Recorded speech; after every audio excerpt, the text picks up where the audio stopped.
Welcome to a new series of On Two Wheels. We've got some great stuff planned for you in this series, including this little beauty here, the Royal Enfield Bullet. We're going to be doing a review on this. But Corey? This series I'll be reviewing the Triumphs, Ducatis and BMWs and a few more surprises in between. You've got to keep watching. Sounds like you're going to have an exciting time this year. You're also going to be working, Corey's also going to be working with Nikki. Welcome back to On Two Wheels, Nikki. Nikki Shea-Howe will be doing our motocross reviews with Corey, so there's going to be some excitement there. Those two are motocross machines. It's going to be fun. But now it's time to visit the Perth Motorcycle and Scooter Show.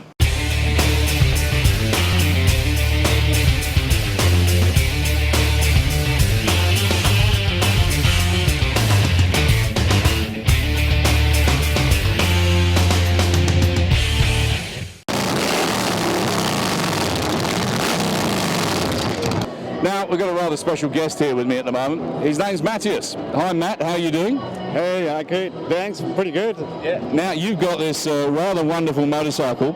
You are going around Australia as well as the world on this motorcycle. Yeah, I left like 4 years ago home, and like with the stops and works, like 3 years riding around. You're doing it just for the love of motorcycling. Exactly. That was the dream of mine when I was a kid. Yeah. I was like 14 years old. I had my first motorcycle. It was a 49cc two-stroke bike. Yep. And so with friends, we went off summer holidays and crossed Switzerland, the Alps to the Italian part of Switzerland. Yeah. And that's the big trip over there, you know? That was our big trip. Big thing, yeah. Yeah, because it's 300 Ks. But you do that in a couple of days, you know? And then on the road back home, I thought about, once in life, if I get the chance, I'm going to do it. You go to Peru a little bit, I believe, and help run a motorcycle trip in Peru where they go up to Machu Picchu and all that sort of thing? Exactly, yeah. So I went backpacking in South America. After a couple months, I changed my backpack into a motorcycle. I got a motorcycle down there, a Yamaha XT600 Tenere in those days, 1993. And I had no really gear with me. I had only backpacking gears and no spare parts, nothing. But I met a guy that did already a big trip from the States down South America, and he was on his way back north. Yeah. So I joined him, and he showed me actually how to survive on a bike, two wheels, in traveling in remote areas, and how to, without insulation maps. So I was starting to carry a stack of hay. Yeah. On my back, on my bike, to have some insulation underneath the tent, you know? Oh, really? Yeah, because I had no freaking insulation mattress. Oh, my God. Now, look, tell me, you wanted to do adventure riding, so you thought, oh, no, I'll go out and buy a BMW. Did you? No. I grew up with motorcycle as a mechanic, and there was too many warranty work on the European motorcycles for many years. So, and then we had also Hondas in the place where I work, and I grew up next to, actually they came out, it's a Honda Transalp. Yeah. They came out in 1987 when I started my apprenticeship, right? And we had never problems. And then like I did my stuff, traveled all over with single-cylinder bikes mostly. Actually, and those worn out after 50, 100,000 kilometers, depend how you ride them. And then when it came up to plan my trip around the world, I checked it out, what kind of bike. Was sure it was going to be a Honda, because it's most trustable bikes for me. And then was sure I need a two-cylinder, a V-twin. Yeah. There could be the Africa twin as well. We had the Africa twins in Europe, the 650s, the 750s. They are V-twin water-cooled bikes, but they're too heavy. They have a little bit more weight and a little bigger engine, so you need more fuel and it's more weight. That's right. Now, so you went out and bought a brand new bike, did you? No. So, you know, on a trip like that, when you go Middle East, Far East, you don't know what's really going to happen, you know? You don't know if you're going to leave your bike or whatever, you know? So you want to get a cheap bike, a cheap, reliable bike, you know? Yeah, well, a Honda Transalp, you must have paid a few grand for it. How much did you pay for it? Well, the bike was already 14 years old when I got it. Oh, really? Yeah, I bought it in 2005. The bike was from 1991. So it was 14 years old and it had 55,000 kilometers on. And how many's it got on now? I see it's only got 10,000 on at the moment. I put a 2 on it now, so it has really 210,000. 210,000. Yeah. And how much work have you had to do? You had to get the cylinder head off and all that? Well, I do the service by myself, everything. I should think you would, yeah? Yeah. Just need 2 pet bottles, a couple pet bottles, and do my oil change. And no major problem, only the clutch. Yeah. It's a little bit small clutch because all the weight on it, it's like always 2 passenger ridings. Right. So the clutch I do every 50, 60,000 Ks. So our viewers can actually keep up with your adventures because you're on, what's it, globalbiking.com? Global biking, yeah. Yeah, globalbiking.com, so they can keep up with all your adventures. And I believe Honda here in WA are going to look after you and give you some spare parts, I believe? Yeah, it looks like pretty good. Yeah, they're going to help me out. I need a new rear rotor for the disc brakes and get all the spare parts for Africa ready for my next and last continent. Well, look, we'll keep up with you. We'll sort of keep reporting on how you're doing, and Sweet. I'm going to let you go because I believe you're going to go on stage very shortly as well. Okay. So you're world famous here in Perth at the moment. Good luck, mate. Good luck, Matt. Nice to have met you. Thanks for your support, mate. No problems, mate. Cheers. Yeah.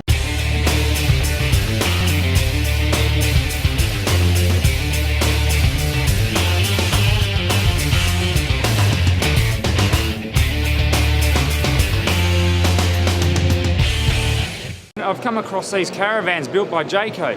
They're actually a caravan suitable for motorcycles. So we're just going to run through a few questions with Nick, Corey. Hi, Corey. Good. These caravans, how long are they building these caravans for motorcycles? They started building them about 2 years ago, and the demand's just been sensational. It was a bit of a hole in the market. People were wanting to buy a standard caravan and just gut it.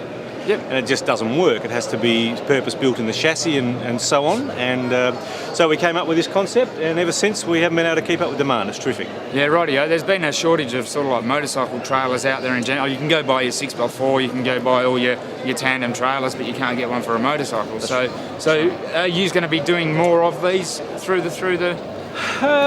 Look, that's yet to be seen, but for the most part this is doing the trick. It's a difficult product to build. There's a lot of engineering gone into it with certain weight criterias and limitations. Yep. Not many vehicles can pull big loads, so there's a demand for big heavy trailers, but the reality is not a lot of people can actually pull them. So we have to be mindful of that and build a product that is suitable for a greater market than just the odd handful of people with a big truck. Nice. I might get you to run us through it if you can. We'll go for a wander through the caravan and show us what sort of features it's got. That'd be great.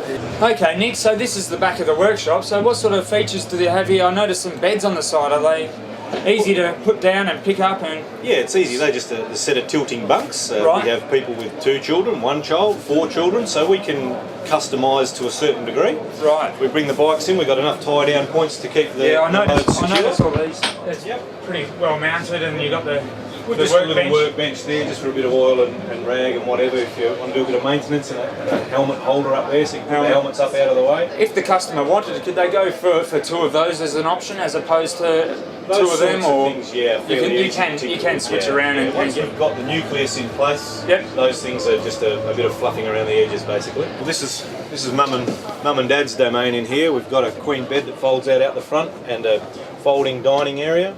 We've got a nice big fridge to keep a few drinks cold. I noticed the fridge. The most important thing in the motorcycles, the fridge has got to be big enough.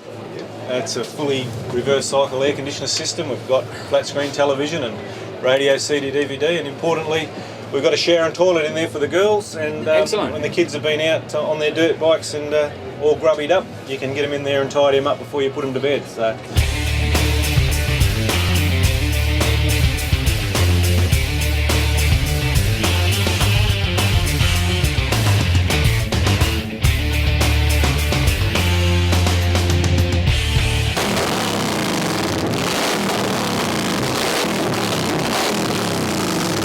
I've come across Lenny here from Motorcycle Training WA, and it's a really interesting thing to talk about the actual training aspect of getting you proficient on the bike. A lot of people come to these shows. There's a lot of people who have maybe never ridden before, who have the aspiration to get on the bike and get going. There's people who also are feeling the pinch of rising fuel costs, also the fact that they live quite far out from their work, and maybe considering the option of actually commuting on a motorcycle.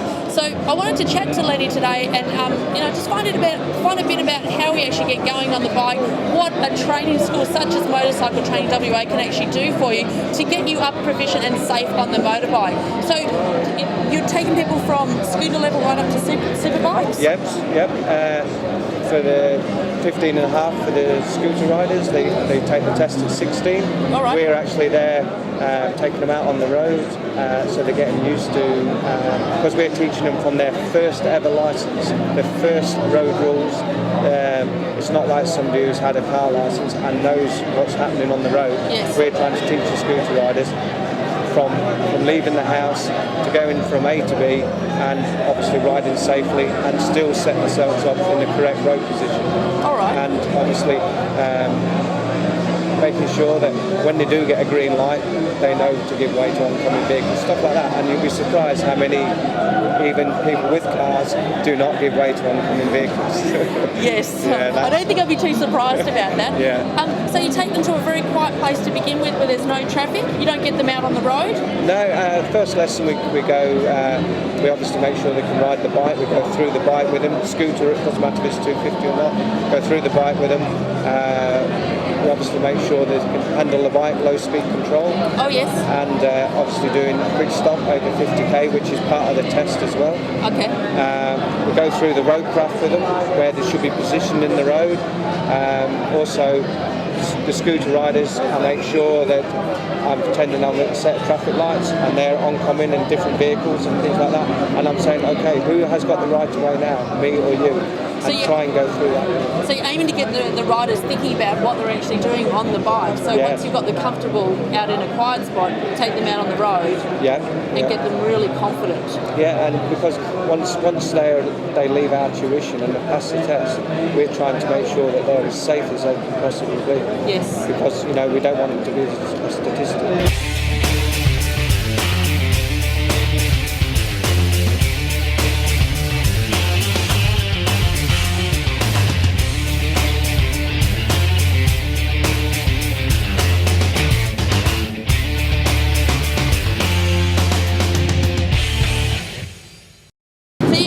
From the Sustainable Transport Company has been very passionate about developing an electric motor scooter, and actually not only scooters, but you've got a couple of electric bikes. Yeah, that's right, yeah. Anything on two wheels but electric, and it's a fantastic little machine. It looks great. It's an excellent commuter machine, and what I like about it is that it's completely silent. Yes, it is, and you can ride it all night with lights on, and it'll hardly detract from the rain. So the lights really don't take. You can ride them at night time, daytime, anytime you like. So it's completely electric, no yes, fuel? Yes, it is. Yeah, no, and very clean because it's only electric. And all you need to do is plug them in like you're plugging in an iron. Okay, it's as simple as plugging in an iron to charge them up. Right. And how long are you going to have to charge it up for? You can get probably 50% in an hour. You can get 80% in 3 hours, and I mean you can ride say 30 k's, 40 k's, charge up for another hour, and then get another 20 k's out. Right. I mean that's really attractive to have that feature. So at the end of the day, you would just plug her in, leave her overnight, and then get back on it the next day, and away you go. That's right, exactly. Plug it in and leave it. That's what we do here. Yes. We just leave it at night time, plug it in, and it's all ready to go. How many k's it's done here? Sitting here, it's done about 20 k's just sitting here. That's how to go a long way without going anywhere. Tell me the reason why you've created these electric scooters. Well, I've got a background in sustainability myself. I was originally farming, broadacre biological farming, and so it's a really interesting exercise because Mother Nature does everything if you create the right climate. I'm trying to create the right climate with these electric scooters, you see, and I've also got a long history in transport-related matters, mostly road transport, just road construction. The present system isn't sustainable because it's taking up too much room. Okay, so it's going to reduce the amount of bulk of vehicles on the road. Okay, that's number. And in your car parks, hospitals, anywhere there's a car park, we bring these in and replace a lot of the bulk of vehicles, which is only really for commuting purposes anyway. Yes, yes. So who's the market aimed at? It's actually it's a broad range market from everybody, from the family. If you just say it's a family related vehicle, that'd be absolutely right. From dad going to work, mother going shopping, kids going to university, higher education. Occupations like nursing, that sort of thing. Yeah, it's a really easy bike just to jump on and go. There's no noise. There's no exhaust fumes. Well, it's something to consider. Electric scooters from the Sustainable Transport Company.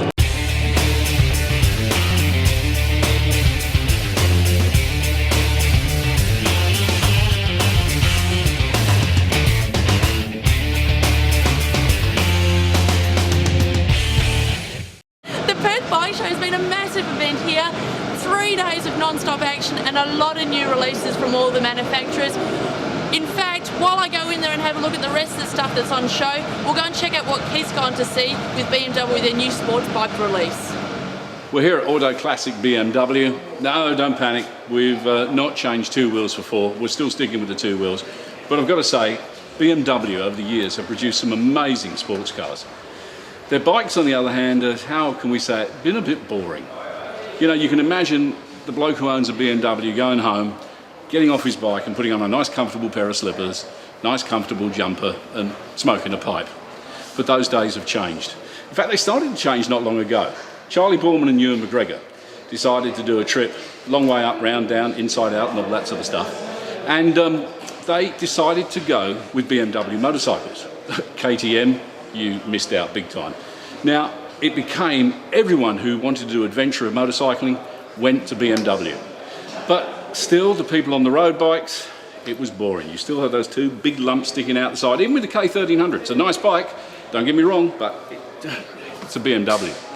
But now things have changed. You want to come and have a look at this.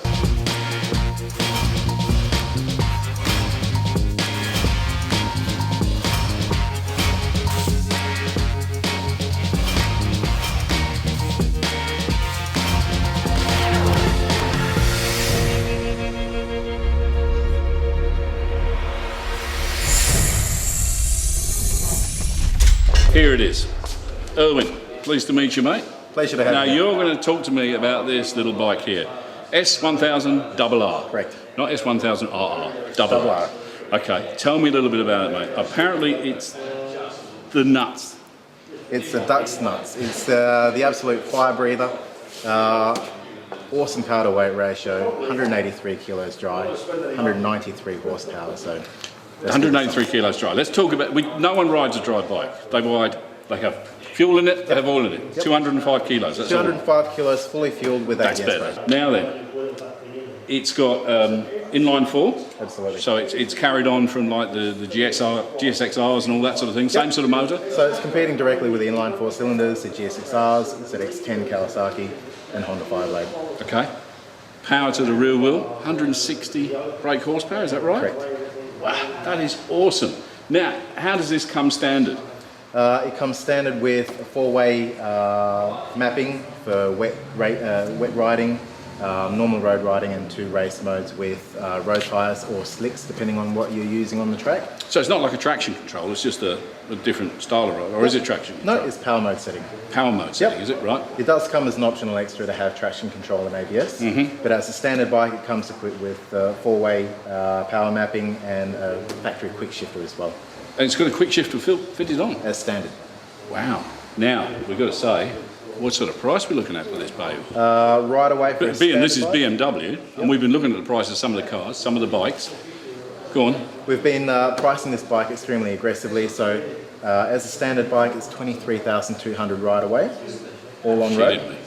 And if you decide that you want to go for a fully optioned one, which includes your ABS brakes and traction control, it's 25,700 right away. That's not bad. That's not bad. Now, this is obviously going to lend itself to the track. Correct. Have you sold any for the track? Yep. Anybody absolutely. interested? Yeah? Yep. We've taken a number of orders, so a lot of our guys are jumping in early to avoid delay for delivery. They're going to be one of the first to have the bikes allocated when we do receive them.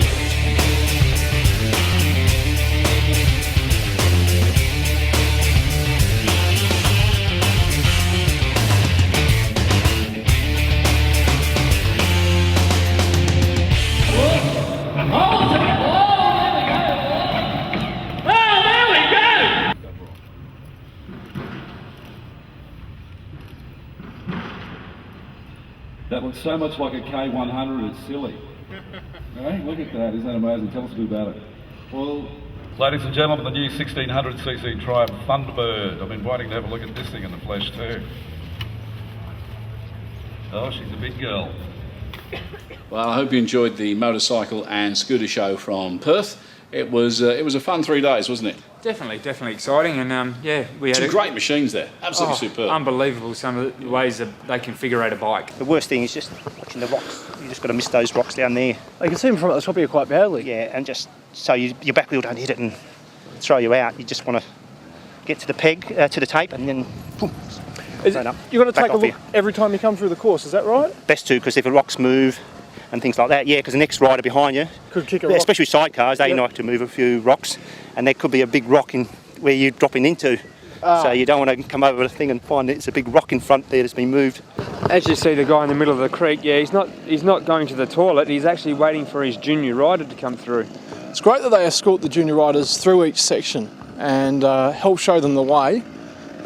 And just to catch them if they do crash or fall off, and can catch the bike and get the bike out of the way, or try and stop them from drowning in the creek.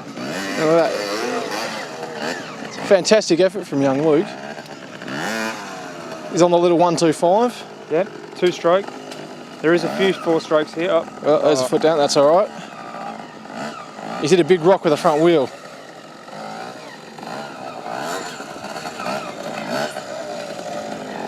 Yeah. I feel sorry for his poor minder. He's got to do some running laps. But here we go again. No, brilliant. Clean run, brilliant. Fantastic climb. Yep. Now, who's coming through the course now, Simon? Tim Price. Tim is one of our top A graders, multiple West Australian junior champ, currently ranked probably number 2 in the state at the moment. Now the red plate means he's following the red course markers, is that right? That's correct, yeah. Right, as you can see there. Yeah, red indicates he's an A grader, and he has to follow the red arrows in the course. Now you'll see him, he'll set himself, you'll see him changing gears, and he'll change gears for different parts of the section. They generally run in 2nd gear as a general rule of thumb with the A graders, and they use 3rd and 4th for the big steps. Now you'll see he'll stop here, put his front wheel where he wants it, and then go for it. You see the bottom end power working? That's a great leap. Drives up there. This thing he's riding is an Italian beater, 290cc, 6-speed gearbox on them. They're an aluminium frame, weigh about 70 kilos, and they're absolute rocket ships off the bottom end. These things. This is the finish. This wall, isn't it? Oh, easy, yeah, easy. And then up over a log and muddy crap underneath. Oh, there he goes. He just got through for a 1. He was very lucky there. You see his front wheel landed on the tape. Yep. If his front wheel had gone out of the tape, he would have copped 5 points. That would have been a maximum points he would have lost. Well, okay, this is Tim Price coming through now, is that right? Oh no, Simon. Simon Price. Yeah, Simon Price. Changed. There's a whole family that ride trials, and they're all, isn't yeah, they're beta distributors as well. So if anyone wanted any information on them, I guess they could just give the beta distributor in West Australia a call and speak to one of the Prices. The price is right. Do you know, I knew you were going to say that. Yeah, I knew. Yeah. You had to, didn't you? Yeah, I knew you were going to say the price is right. But I'm not Ian Turpie.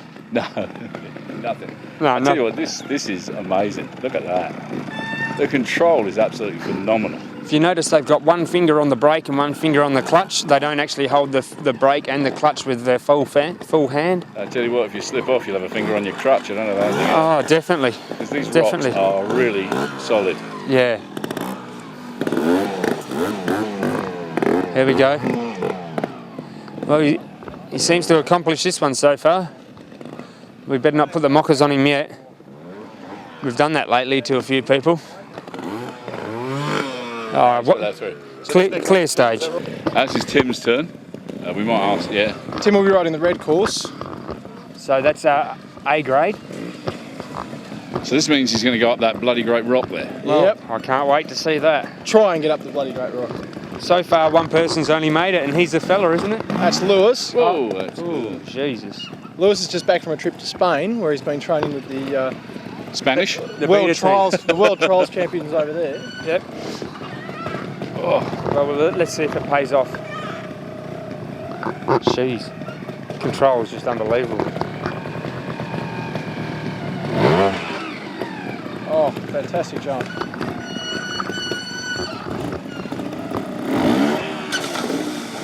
That's deep as well, that water, isn't it? Yeah. There's a big puddle there.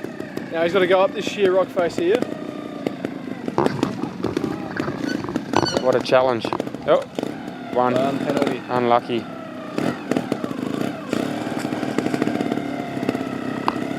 You gotta have no brains to be doing this stuff.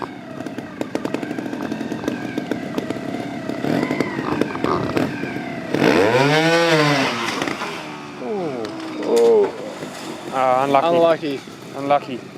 Made it once before, but obviously not this time. Here we have Lewis Nolan, the brother of Alex Nolan. His brother's actually the current Australian junior champion, and now he's moved up to seniors.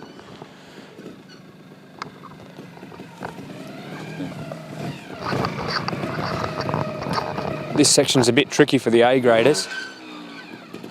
Obviously not for Lewis Nolan.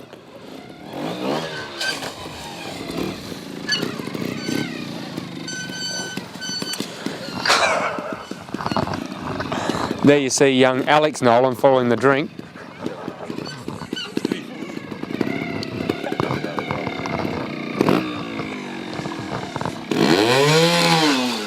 Ah, brilliant work there from Lewis Nolan. The first person that we've seen make it over there today. No, he's done it once before. Just now.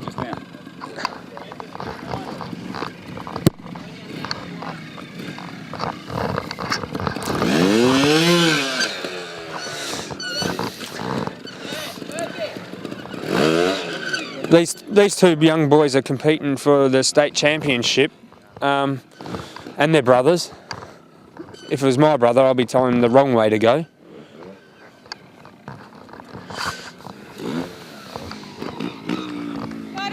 Well, you've seen the boys go around on their trials bikes, and we're in the private training track for the Price boys.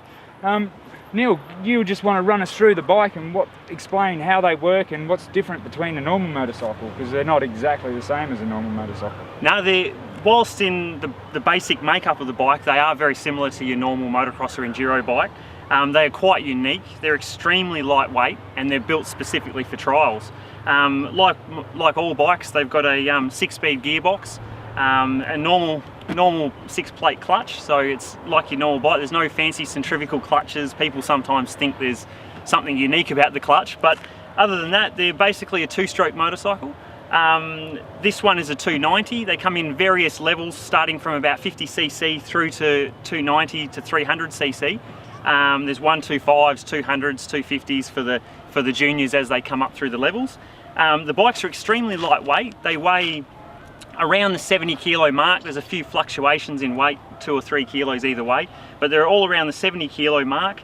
They're all built of aluminium. They've got a very small fuel tank, and the general weight of the bike is very low and back towards the foot pegs. That allows us to ride on the back wheel like we do. They're water cooled. It's a hydraulic operated clutch. They've got a very, very short suspension stroke, because when you're riding, you need to use the full stroke of the suspension to get lift, to get as much traction and drive as you possibly can. They're very, very low geared. They're like tractors, and when we're actually riding, doing genuine trials, we only really use the bottom 4 gears, and then 5th and 6th is kind of an overdrive for in between the obstacles sections. So yeah, to get there quickly. So. I've noticed the tyre pressures are really low. Like normal bikes, you run around the 25 to 32, around there. So what sort of tyre pressures are you running in these? In the rear, which is the most important for traction, we can go, depending on the rider's weight, you'll go as low as 3 pound. Rightio. So it's almost nothing in the tyre. In wet conditions, you go right down low to like 3 pound. Nothing more than 5 in the rear, and we run 6.5 constantly in the front. It's always 6.5 pounds. So they're an extremely soft compound tyre. The tyre is like really extremely grippy, but also they wear a bit quicker because of that. You don't see these in a normal motorcycle shop. Where would you actually purchase one of these? The best way to get a hold of them is to either hop online to Trials Australia or our website, which is www.beta.id.au.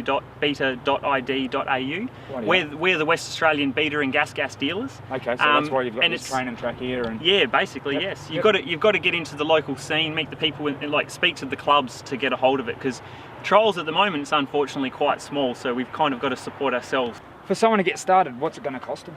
A brand new bike, which is not what a starter needs, but brand new, worst case scenario, you're looking at $10,000. Just under about $9,500 to $9,800. That's a current 2010 model. Yeah, that's the brand new model. And trials, unlike many other sports, you don't need to do big modifications. The bike as is all you need. It's not like motocross where you need you need revalving, completely redo it, new exhaust systems and whatnot.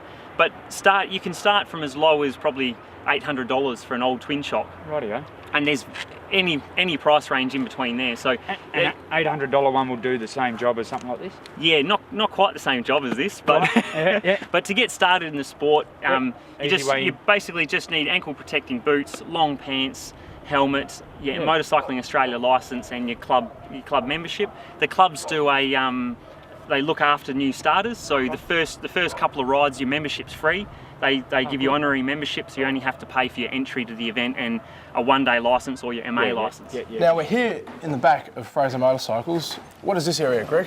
This is the pre-delivery area. Okay, so this is when someone buys a bike, this is where we bring them to get them ready for them to take home or accessorise. Okay. This is where we do the pretty easy stuff, bolting on of accessories, getting the bikes ready for delivery, the whole shoot match. We don't tend to bring out any hammer and chisels here. It's all spectator viewable stuff. Right, and they can have a look and watch their bikes being done. And people can watch from the showroom through there. They certainly can. And see exactly what's going on. Yep. There's a few bikes obviously on their way to new owners. They are. We've actually had quite a few owners sit out there on the lounge, and the service reception are out there.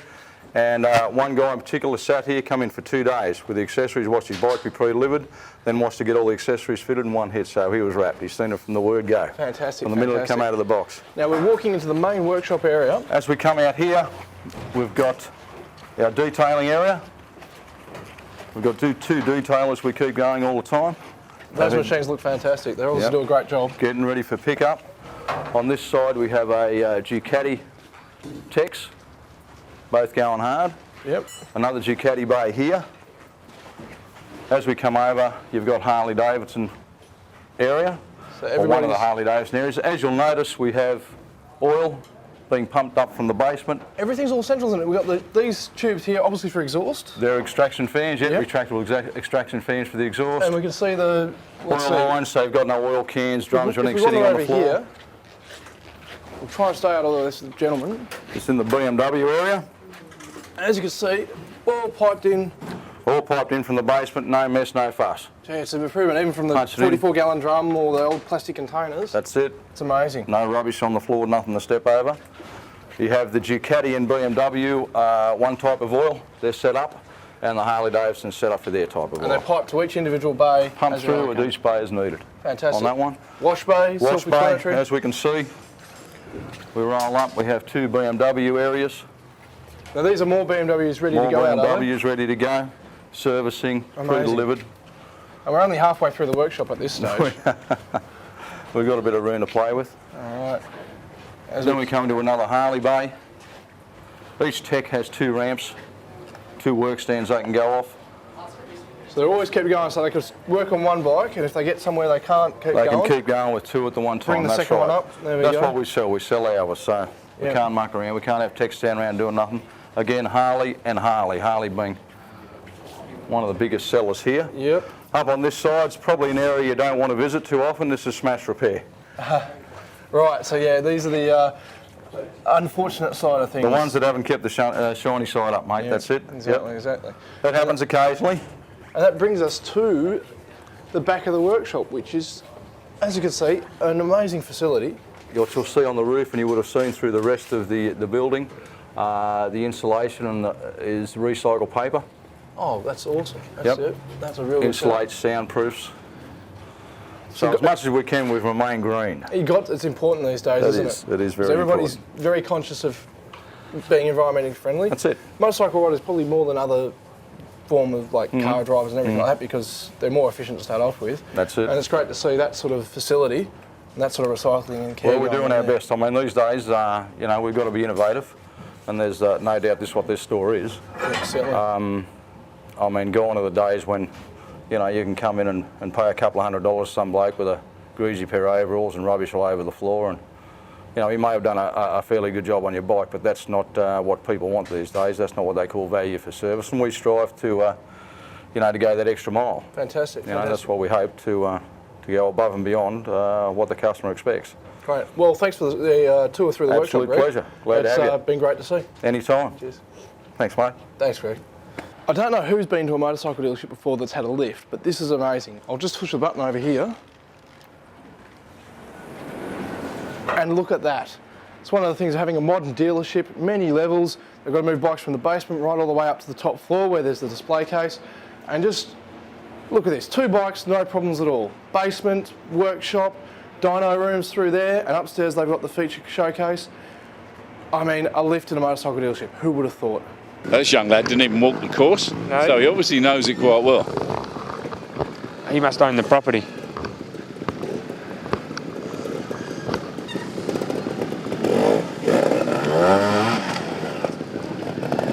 Well, they say the 4-strokes are out there, but I haven't seen one yet.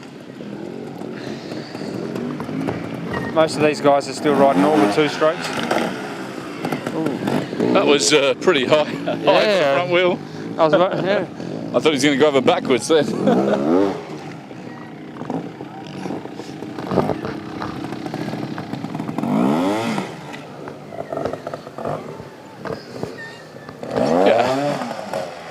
That's amazing. That's incredible. Yeah, I find it hard enough to ride up the pavement sometimes. Yeah, yeah. Speed humps are a challenge. And here comes the rain just to make it better. Yep.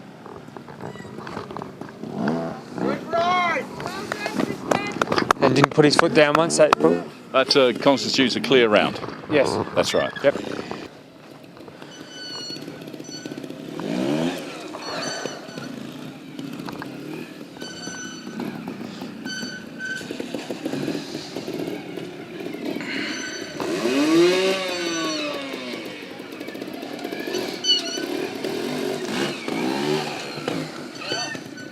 Nice. Takes some doing, doesn't it? Eh? Takes some doing. The balance is just phenomenal.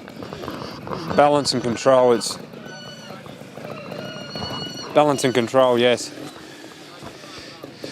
And that's a big jump up there. We haven't got a camera on the other side, but if you can see the other side, that's actually quite a big jump up there.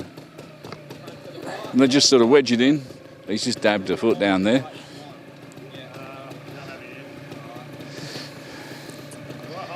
You got Lewis talking him through it, is he? Yeah. Lewis Nolan, he's just passed this section clear. So he's just talking him through it and telling him where to sort of place the wheel, I suppose. Yeah. The other guy said he's not happy with it, which he obviously wasn't. No. We've tried walking up these rocks earlier. They're very slippery. Well, as you saw, Alex fall in the creek. Fall in the creek, yeah. This is a tricky section. Young Lewis is the only boy to make it. He's had about 5 dabs now already, I think. Yeah. I think he just selected 3rd gear, which is pretty tall to...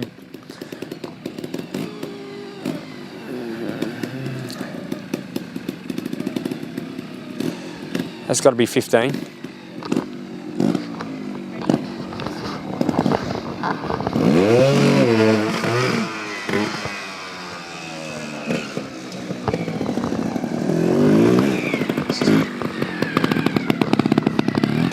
He didn't do that. No, that's obviously a 5.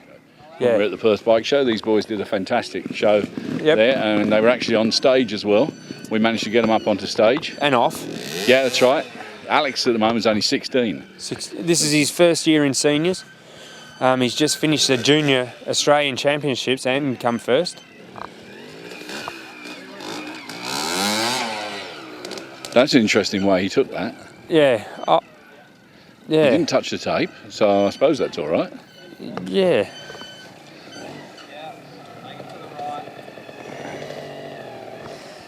This kid's got some class. Unbelievable, isn't it? Look at that.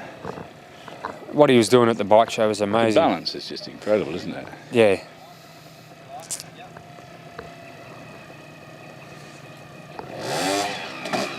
Oh,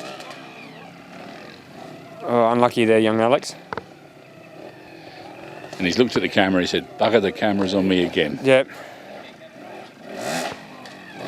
It takes some doing. He's just muscled it out of there, really. For a small guy, it's unbelievable, isn't it? Yeah, he'd probably weigh 40 kilos. Wet. Which he is now. Oh, wet weight, yeah. Yeah, after he went in the drink. Yeah. Here we go. Let's see if he can pass this section. Oh.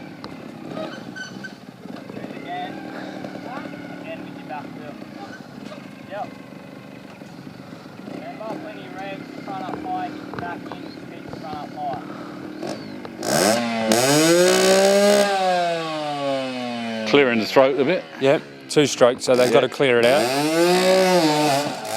Oh, brilliant work. Fantastic, that's awesome. I wouldn't even climb up that without a motorcycle.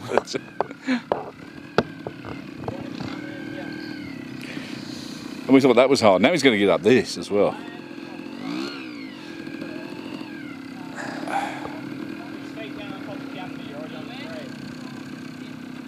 His brother talking him through it here. Yep.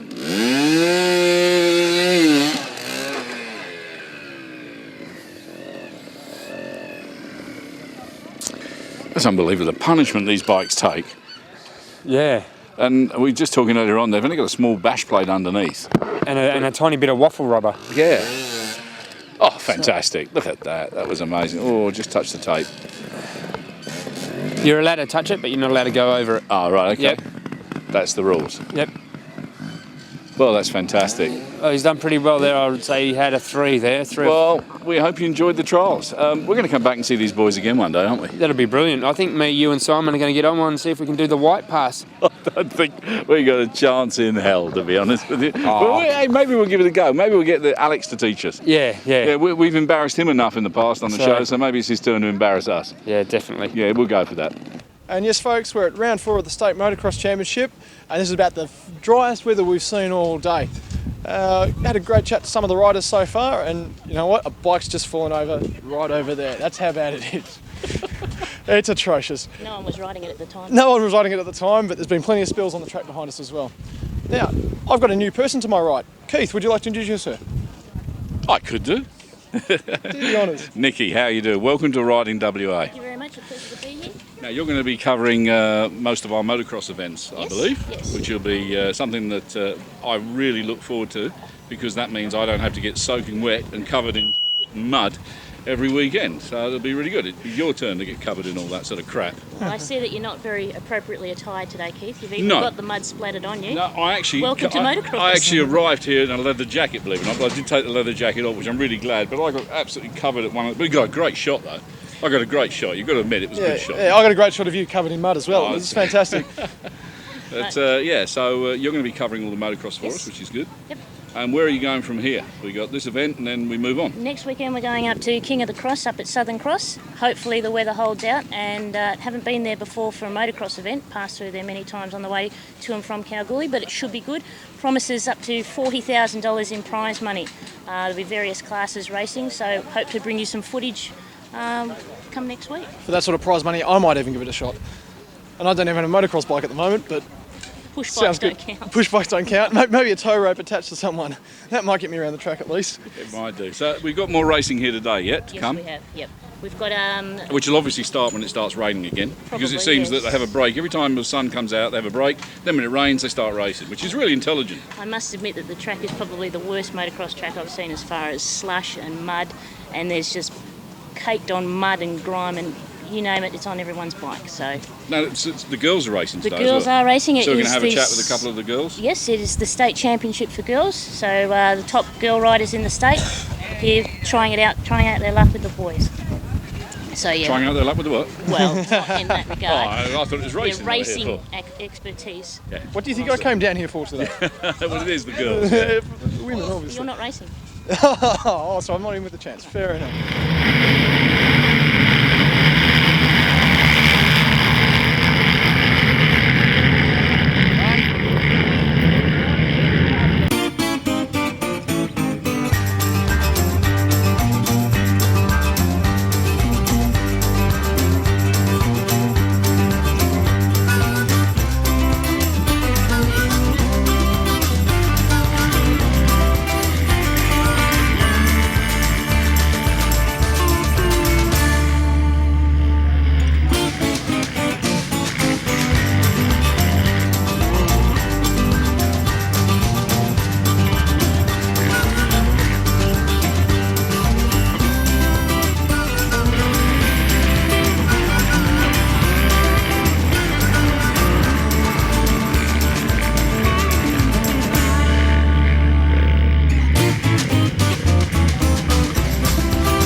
today is Michael Addison, current number 1 champion in the state. Michael, welcome along. Thank you very much for having me on the show.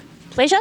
Now, today is going to be probably one of the worst motocross conditions I have been to as a spectator. How does it rate as far as you go? Yeah, definitely. It's probably the worst track I've ever ridden, or mud anyway. We sort of tried to get it cancelled at the start of the day, but apparently they have to run 2 rounds. So, yeah, we're out there doing what we can.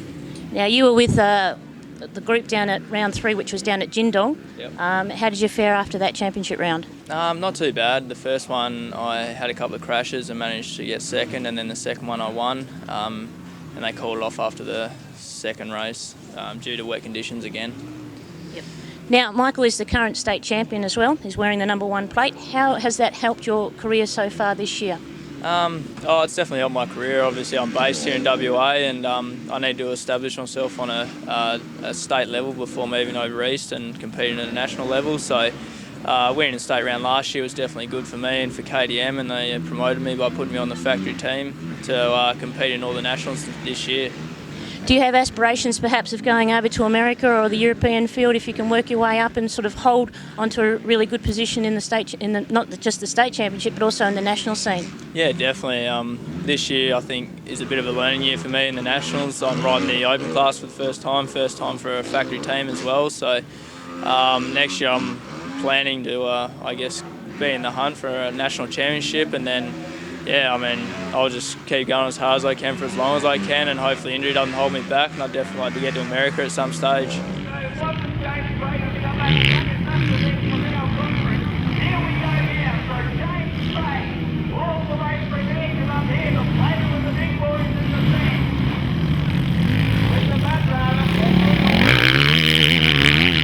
Here with Dean Porter, local star, currently running second in the state championship. Dean, welcome along to Riding WA. Hey, cheers. It's good to be on here. Now, you, like all the other competitors, were down at Jindong probably early this month. How do you find the conditions here today as compared to there at Jindong, which is down at Busselton? Jindong was a lot better than here. They didn't rip the track, so it was still hard pack underneath, even though it had a lot of water on it. This track, they ripped it a lot, and it was going to be awesome. If it had been dry, the track would have been awesome, nice and ruddy, but unfortunately, the rains came and made it a mess, absolute mess. How are your championship results going as a result of you pulled out of the first moto today? What actually happened? I got a good start. I was in second behind Addo for a bit, and then I just had a pretty good crash down the straight here. And I kept going, and I just ended up frying a clutch, and my bike wouldn't go, so had to pull out. It's a bit spewing because it's in the mud conditions. It's sometimes a good chance to make up points. So, but it went the other way for me today. But is there any chance that we can get the bike back going today? Yeah, I'll get a new clutch in it, or I'll ride my other bike, my practice bike, and get out there in the second moto and just try and stay on, I guess. We've got a big meeting next weekend with the Nationals, so me and Addo sort of want to stay safe at the moment. But how are you going as far as the national scene goes this year? The one at Wanneroo really helped me heaps in the points. Yeah, so I'm back up to 10th now, and I'm only 3 or 4 points off 9th. So yeah, we've got one more round to go, which is in Queensland, Coolum next weekend, and if I can get a couple of good races, I can get up to 9th maybe, so that'll be good, top 10.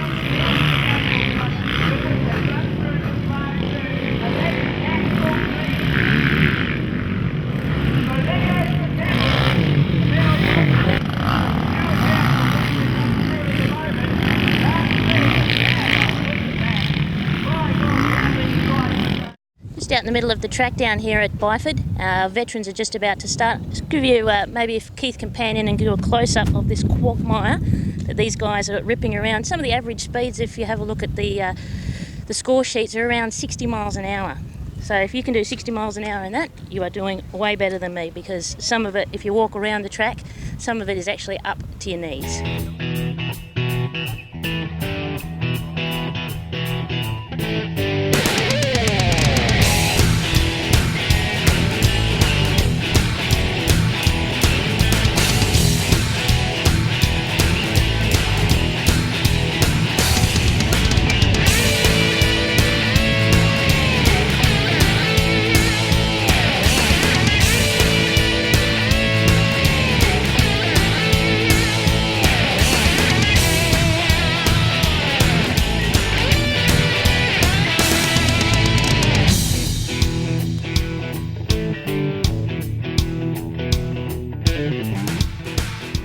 we're here in the pits with Tracy Burns, who's currently leading the Women's State Motocross Championship. So a good day so far today. Yeah, so far so good. One more race to go at the moment, so yeah, see how we go with that. Excellent. Now, what have you got here? What's your bike? It's a Kawasaki 250F. Yep. And I noticed it's got a whole lot of stickers on it. Who are some of the sponsors? Down South Motorcycles, my major sponsor. Excellent, excellent. Yep. How long have you been riding for? For about 8 years. Okay. Yep. And competing in the motocross for that long as well? Yes. Oh, yep. Fantastic, great, Yep. great. What made you want to get involved? Just learned how to ride when I was about 16, but didn't ride again, sort of, and then all of a sudden we seen this thing on Australian Nationals for women, and I was like, oh wow, I want to be involved in that. So yeah, and it just went from there. So you've done some national rounds? Yes, over in the Eastern States. Yep. How'd you go there? Not very good. Top 10, but yeah. Top 10, that's pretty respectable. Yeah, that was a lot of years ago. A few years ago now. We've got a bit better since then. Right, no worries at all. How many women currently ride motocross? In this state, well, we had about 9 on the grid this morning, but because of the conditions, the numbers have diminished. Yep. So 9 is a good turnout for us, but it's good to see as many girls as possible out there. We always try, all the girls try and encourage more girls to come and get involved, because today is not a very good example, but it is such a good sport to be involved in. It's a lot of fun. You get to travel around and meet people, and it's great. Yeah. Fantastic. What would you say to some women who are thinking of giving motocross a shot? Yep. How would they go about getting involved? Just get a bike. If you've got a bike, just go out to a track, a local club day, and your local track, and just give it a go. And yeah, see how you go. It doesn't matter where you come, if you're having fun, then that's the main thing, yeah. Right, well, best of luck with the rest of the day, Tracy. Thanks so much. Thanks very much for talking to Riding WA. Thank you.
lucky.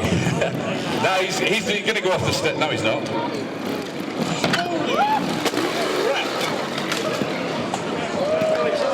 That's one way of coming off. Now I see why you came third. Now, ladies and gentlemen, this is the Australian champion. This is how you do it. And now I would move. There you go, ladies and gentlemen.